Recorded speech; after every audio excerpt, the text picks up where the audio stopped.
내년도 대선에서 민주당의 후보 중 가장 높은 지지율을 보이고 있는 조 바이든 전 부통령이 대선 출마를 발표했습니다. 정치권과 인권 옹호 단체들이 공항 출국자 안면 인식 프로그램 사용 중단을 요구하고 나섰습니다. 불법 체류자 보호 도시에 반대하는 뉴저지 타운들이 늘어나고 있습니다. MTA의 대중교통 요금 인상은 직원들의 시간 외 근무 수당 때문이라는 지적이 나왔습니다. 맥도널드가 은퇴자 협회와 협력해 50세 이상의 근로자 고용 확대에 나섭니다. 이상은 이 시각 주요 뉴스입니다. 시청자 여러분 안녕하십니까? KBN 뉴스입니다. 내년도 대선에서 트럼프 대통령을 상대할 민주당의 후보 중 가장 높은 지지율을 보이고 있는 조 바이든 전 부통령이 대선 출마를 발표했습니다. 고령의 나이가 약점으로 지적되지만 트럼프 대통령과 맞대결을 할 경우 이길 것이라는 여론조사 결과도 나왔습니다. 보도에 지한샘 기자입니다. 민주당의 조 바이든 전 부통령이 오늘 2020 대통령 선거 출마를 공식 선언했습니다. 버락 오바마 행정부에서 2009년에서 2016년 8년 동안 부통령을 지낸 바이든 전 부통령의 출마 선언으로 민주당 대선 후보 경선전에 뛰어든 후보가 모두 20명이 됐습니다. 바이든은 76세이며 민주당 지지도 2위로서 경선전 경쟁자인 버니 샌더스 상원의원보다 1살 적고 도널드 트럼프 대통령보다는 3살 많습니다. 델라웨어에서 상원의원 7선 당선 직후 부통령이 된 바이든은 이미 1988년과 2008년 대선에 2차례 출마했다가 중도 하차해 이번 출마가 3번째 대선 도전입니다. 소탈하고 대중과 친화력이 강한 중도 성향의 바이든 후보에게 민주당은 공화당 트럼프에게 뺏긴 백인 노동층 유권자의 탈환을 기대하고 있습니다. 그러나 민주당의 새바람을 일으키고 있는 진보적 추세에 어울리지 않는다는 것이 고령과 함께 약점이 될 수 있습니다. 최근에는 친근함을 표시하면서 여성들에게 너무 가까운 신체 접촉을 했다는 비난이 민주당 지지 여성들에게 제기되면서 위기에 봉착하기도 했습니다. 한편 폴리티코와 모닝컨설트의 공동 여론조사 결과에서 바이든 후보가 트럼프 대통령과 맞대결할 경우 바이든 전 부통령이 8%포인트 차이로 이길 것이란 조사 결과가 나왔습니다. 바이든 전 부통령이 42%, 트럼프 대통령이 34%의 지지율을 기록했습니다. KBN 뉴스 지한샘입니다. 민주당을 비롯한 공화당 등 정치권과 인권 옹호 단체들이 공항의 출국자 대상 안면 인식 프로그램 사용을 중단할 것을 요구하고 나섰습니다.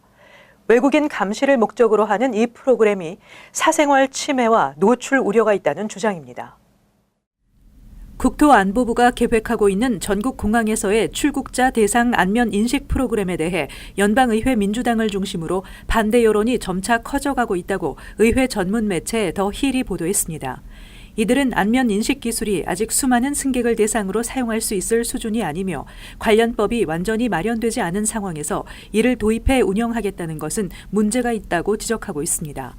국토안보부는 안면 인식 프로그램을 바이오메트릭 출국 프로그램이라 이름 붙이고 앞으로 4년 이내 주요 국제공항에 설치해 출국자의 얼굴을 사진으로 찍어 분석할 계획입니다.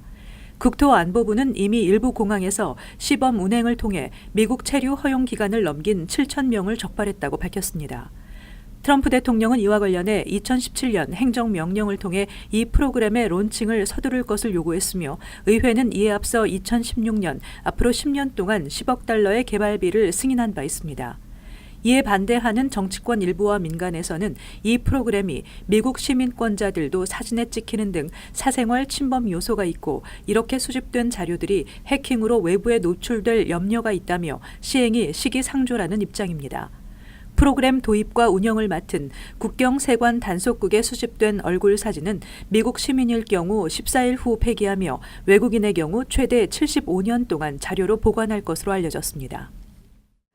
국가안보국이 백악관에 개인들의 전화 통화나 문자 메시지에 대한 감청을 허용하는 프로그램을 중단할 것을 요청했다고 월스트리트저널이 보도했습니다. 국가안보국은 전화통화 감청 프로그램이 정보 수집에 따른 이득보다는 비용 유지에 따른 부담이 더 든다며 이를 폐지할 것을 백악관에 권고했습니다.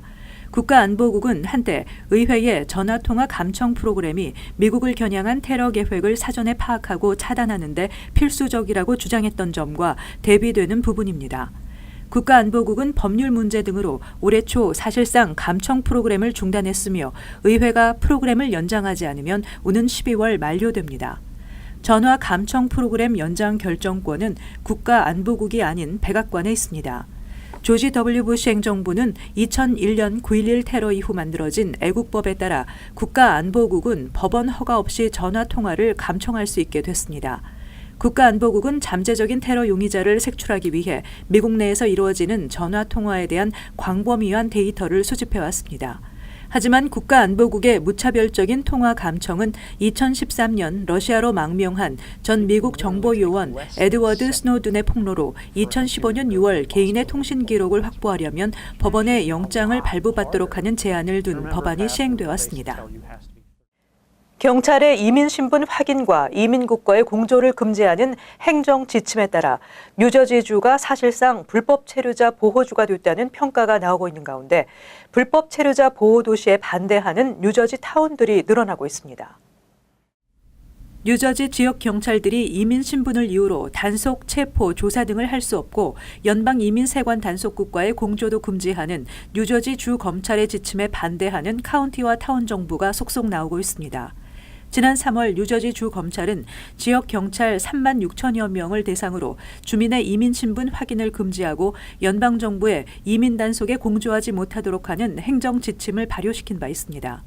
우선 서섹스 카운티 프리홀더는 이달 초 주 검찰의 행정 지침에 대한 주민 찬반 투표를 실시하기로 결의했고 파시파니 트로이 힐스 타운 의회도 지난 16일 불법 체류자 보호 도시가 되는 것을 반대한다는 내용의 결의안을 채택했습니다.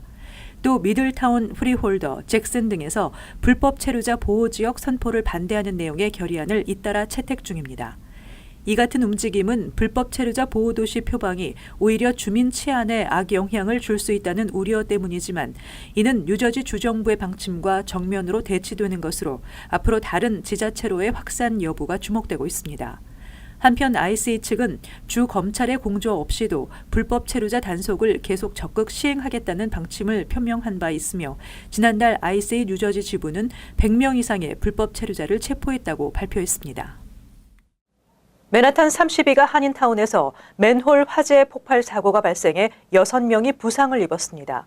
한인타운의 비즈니스 다수가 영업 손실을 입은 것으로 전해졌습니다. 어제 오전 9시 45분쯤 맨하탄 32가 오에비뉴와 메디슨 애비뉴 사이 5개의 맨홀에서 화재가 발생해 한 맨홀이 폭발하는 사고가 발생해 현장에 투입된 소방대원 5명과 건물 관리자 1명이 경상을 입었다고 뉴욕시 소방국이 밝혔습니다. 부상자 중 한인은 없는 것으로 알려졌습니다.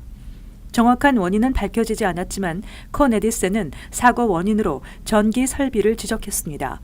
폭발한 맨홀은 32가 선상의 11층 상업용 건물 앞에서 발생해 이 건물과 주변 건물의 사람들도 일산화탄소 수치가 높아져 일제히 대피했습니다. 이날 사고로 맨하탄 미드타운 교통이 마비되고 한인타운의 비즈니스 다수가 영업이 중지되거나 아예 오픈을 하지 못해 영업 손실을 입은 것으로 전해졌습니다. MTA가 재정난을 겪으며 대중교통 요금 인상을 단행해오고 있는 가운데 직원들의 시간 외 근무 수당이 지나치게 많이 지급된 것으로 밝혀져 MTA의 재정 문제는 밖이 아닌 내부에서 발생된 것이라는 지적이 나오고 있습니다. 시민감시단체인 엠파이어 센터 재정감시그룹이 메트로폴리탄 교통공사 직원 연봉 보고서를 분석한 결과 대중교통 요금 인상이 MTA 직원들의 시간 외 근무 수당 충당을 위한 것이라는 분석이 나왔다고 뉴욕포스트가 어제 보도했습니다. 분석 자료에 따르면 지난해 MTA에서 가장 많은 수입을 올린 직원은 롱아일랜드 레일로드의 수석 측정기사 토마스 카푸토로 기본 연봉은 11만 7,499달러이지만 시간 외 근무 수당이 무려 34만 4,147달러에 달해 총 46만 1,646달러를 벌어들였습니다. MTA는 현재 카푸토가 지난해 몇 시간을 일했는지, 시간 외 근무 수당이 얼마나 책정됐는지에 대해 정확히 파악하지 못하고 있는 것으로 확인됐습니다. 엠파이어 센터는 지난해 MTA가 뉴욕시 대중교통 종사자에 지불한 시간 외 근무 수당이 13억 달러를 넘어섰다고 밝혔습니다. 특히 롱아일랜드 레일로드가 지급한 시간외 근무 수당은 2017년 1억 7,540만 달러였던 것이 지난해에는 2억 2,460만 달러로 5천만 달러 가까이 늘어났습니다. 뉴욕시 대중교통과 롱아일랜드 레일로드를 통틀어 가장 높은 수입을 가져간 직원 상위 10명 중 9명은 롱아일랜드 레일로드 직원인 것으로 파악됐습니다. 이에 따라 시민단체들은 MTA의 재정 문제는 밖이 아닌 내부에서 일어난 것이라고 지적하며 시간외 근무 수당이 지나치게 많이 지급됨으로써 경영이 어려운 것이 아니냐는 의문을 제기했습니다. 뉴저지 최대 규모의 한인 상권인 팰리세이드 파크의 주차 문제는 늘 관심거리로 대두돼 왔는데요. 팰리세이드 파크 타운 정부가 미터 파킹 운영 시간 조정을 추진하고 있습니다. 팰리세이드 파크에는 브로드 애비뉴를 중심으로 총 350여 개의 미터 파킹이 현재 월요일에서 토요일 오전 10시부터 오후 9시까지 운영되고 있는데 이를 오전 8시에서 오후 7시로 변경하는 것을 검토하고 있다고 팰리세이드 파크 앤디 민 시의원이 밝혔습니다. 인근 타운의 미터 파킹 운영 시간은 오후 이른 시간까지여서 저녁 시간대 상권을 찾는 방문자들이 요금을 내지 않아 주차 위반 범칙금 티켓을 받는 상황이 자주 발생해 불만이 제기되어 왔습니다. 민 의원은 이 같은 여론에 따라 미터 주차 운영 시간 변경이 필요하다고 판단돼 이를 타운 의회에 건의한 상태라며 운영 시간을 앞당기면 상권 활성화에도 도움이 되고 이용자 혼란도 줄어들 수 있다고 전했습니다. 팰리세이드 파크 상권 방문자 대다수가 미터 파킹에 의존해 주차 공간 부족과 단속 시간 등에 대한 논란이 수년간 지속돼 왔습니다. 타운 정부와 의회는 상권과 이용자들의 의견을 최대한 수렴해 파킹 운영 시간 변경 여부를 확정하겠다는 입장입니다. 세계 최대 패스트푸드 체인 맥도널드가 은퇴자 협회와 협력해 50세 이상의 근로자 고용 확대에 나섭니다. 맥도널드는 은퇴자 협회와 손잡고 나이든 근로자를 계속 늘려나가는 프로그램을 추진하기로 했으며 5개 주에서 이 프로그램을 시범적으로 실시하고 있다고 밝혔습니다. 그동안 맥도널드는 미국에서 가장 좋은 첫 번째 일자리라는 슬로건으로 10대 청소년들을 적극적으로 고용하기 위한 정책을 추진했지만 10대들이 부족한 부분을 채우기 위한 방편으로 50세 이상의 나이든 직원 고용을 확대하기로 했습니다. 맥도널드는 10대 청소년들은 나이든 직원에 비해 상대적으로 아침과 점심시간에 일하고자 하는 의지가 부족해 사회 경험이 많은 나이든 직원들의 장점을 극대화하겠다는 방침입니다. 현재 맥도널드가 직영하는 매장에서 50세 이상의 직원은 전체 직원의 11% 정도인 반면 10대 청소년 직원 비율은 40%에 이릅니다. 맥도널드는 그러나 매장 상황에 따른 앞으로의 고용 계획에 대한 구체적인 수치는 공개하지 않았습니다. 유나이티드 항공이 항공기 디자인을 변경하면서 본격적인 이미지 쇄신에 나섰습니다. 유나이티드 항공은 오늘 본사 소재지이자 허브 공항인 시카고 오헤어 국제공항에서 9년 만에 새롭게 바꾼 항공기 외장 디자인을 공개했습니다. 보잉 737-800 기종에 가장 먼저 도색된 새 디자인은 흰 바탕에 파란색 액센트라는 현재의 기본은 유지하되 유나이티드 글씨를 더 크게 강조하고 수직, 꼬리 날개의 지구 모형 로고 색상을 금색에서 하늘색으로 바꾼 것이 먼저 눈에 띕니다. 기체 밑면은 엷은 회색, 엔진과 날개 끝부분에는 파란색이 칠해졌으며 기체를 수평으로 가르는 금색 선도 파란색으로 변하고 더 깊이 파였습니다. 항공기 머리 부분 하단에는 사람 사이를 연결하고 세상을 결속시킨다는 문구가 쓰였습니다. 유나이티드 항공은 소셜미디어에 기체 외부 페인트를 벗겨내고 새로 도색하는 과정을 공개했으며 소비자들은 단조롭다와 세련돼 보인다에 양분된 반응을 보이고 있습니다. 유나이티드 항공은 1,300여 대에 달하는 소유 항공기를 모두 새로운 디자인으로 재도색하는 데 2년 정도가 걸릴 것으로 예상했으며 소요 비용은 밝히지 않았습니다.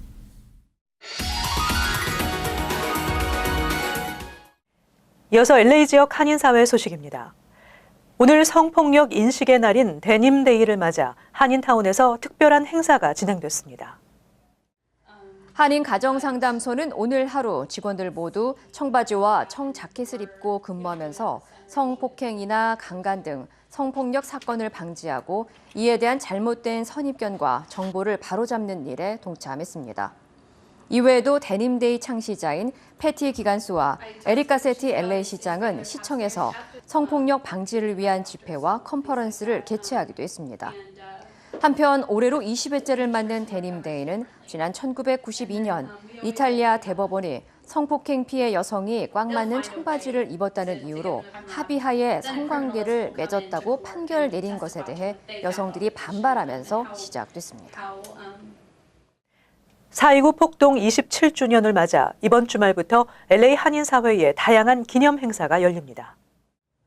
LA 한국문화원은 4.29 폭동 27주년을 맞아 오는 26일 문화원 아리올에서 다민족 공연가들이 참여해 화합의 메시지를 전하는 공연 작품 우정의 축제 다양성 안에서의 조화를 개최합니다.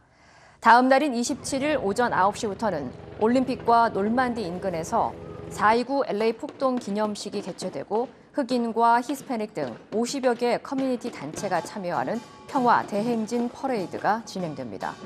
퍼레이드에 이어서 오후부턴 예술문화 축제와 평화음악회, 미인 선발대회 등 다인종이 함께하는 다채로운 행사가 열릴 예정입니다.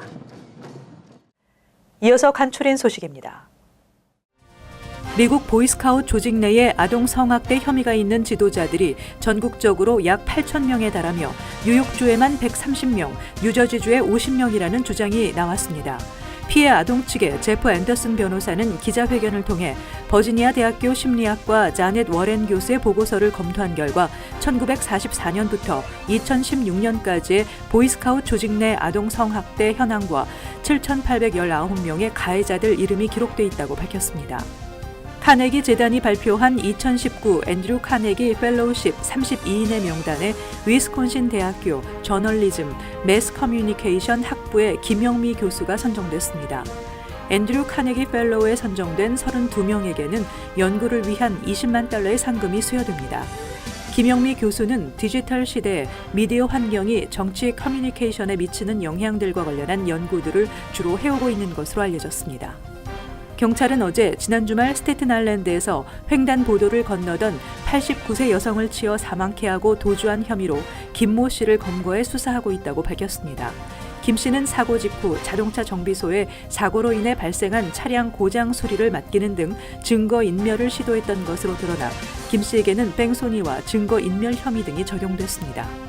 버진 아일랜드에 본사를 두고 있는 제네바 랩스사와 남아프리카 공화국의 유니온 스위스사는 최근 퀸즈 칼리지 포인트 129가에 위치한 뷰티 앤 뉴킹과 뷰티 앤 코스메틱 네트워크 콥사를 운영 중인 강모 씨를 상대로 뉴욕 연방 동부지법에 $800만 달러 규모의 상표권 도용 소송을 제기했습니다. 소장에 따르면 한인 강모 씨가 바이오 오일 스킨케어 상표권을 도용해 판매 부당 이익을 챙긴 혐의입니다.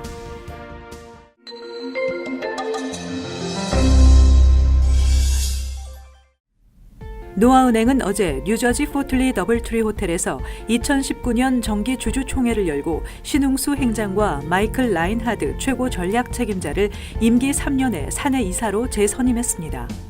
뉴욕 한인회가 남북 정상회담 1주년을 기념해 열리는 2019 뉴욕 국악축전 행사에 $1,000를 후원했습니다. 한국외국어대학교 EMBA 뉴욕 총원우회는 지난 19일 4월 원례회를 개최했습니다. 계속해서 환율과 증권 소식입니다.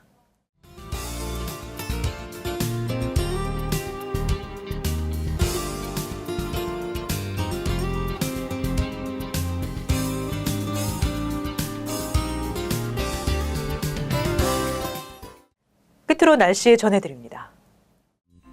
금요일 흐리고 비와 소나기 예상됩니다.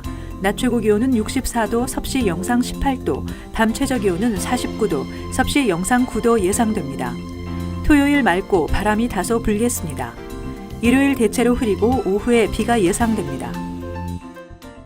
이상으로 KBN 뉴스를 마칩니다. 시청해주신 여러분 고맙습니다.